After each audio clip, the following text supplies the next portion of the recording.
அஸ்ஸலாமு அலைக்கும் ஃப்ரெண்ட்ஸ். இன்றைக்கி அடிக்கிற வெயிலில் நான் வந்து கஞ்சி வத்து தாங்க செய்ய போகிறேன். நிறைய ப்ராசஸில் நான் வந்து செய்ய போகிறேன். 2 கிலோ அளவில் செய்ய போகிறேங்க. பச்சரிசியை நல்லா ஒரு 4 மணி நேரத்துக்கு முன்னாடி ஊற வச்சு கிரைண்டரில் போட்டு ஃபஸ்ட்டு நல்லா நைஸாக அரைச்சிக்கணும்.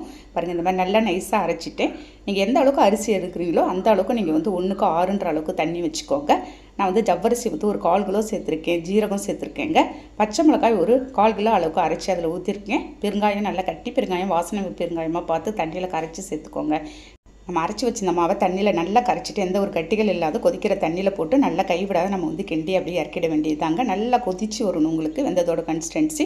நல்ல ஒரு காட்டன் கிளாத் விரிச்சு விட்டு எல்லாத்தையும் நம்ம வந்து ஊற்றியாச்சு. ஒரு 2 நாள் ஆச்சுங்க இந்த ப்ராசஸ் புளியறதுக்கு. நமக்கு நல்லா காஞ்சதும் நான் பாருங்கள் எடுத்துக்கிட்டு இருக்கிறேன். நல்லா காஞ்சிடுச்சு. இது இன்னொரு டைம் நல்லா வெயிலில் காய வச்சுட்டு நம்ம வந்து எண்ணெயில் நல்லா சூடு பண்ணிவிட்டு போட்டு பொரிச்சிட வேண்டியதாங்க. அவ்வளோது ஒரு சூப்பரான டேஸ்ட்டில் இருந்துச்சு. ஒரு புளிக்குழம்பு மீன் குழம்புக்கெல்லாம் அருமையாக இருக்குங்க. கண்டிப்பாக இந்த அடிக்கிற வெயிலுக்கு நீங்களும் ட்ரை பண்ணி பாருங்கள். நாளைக்கு பார்க்கலாம். Okay, thank you, by.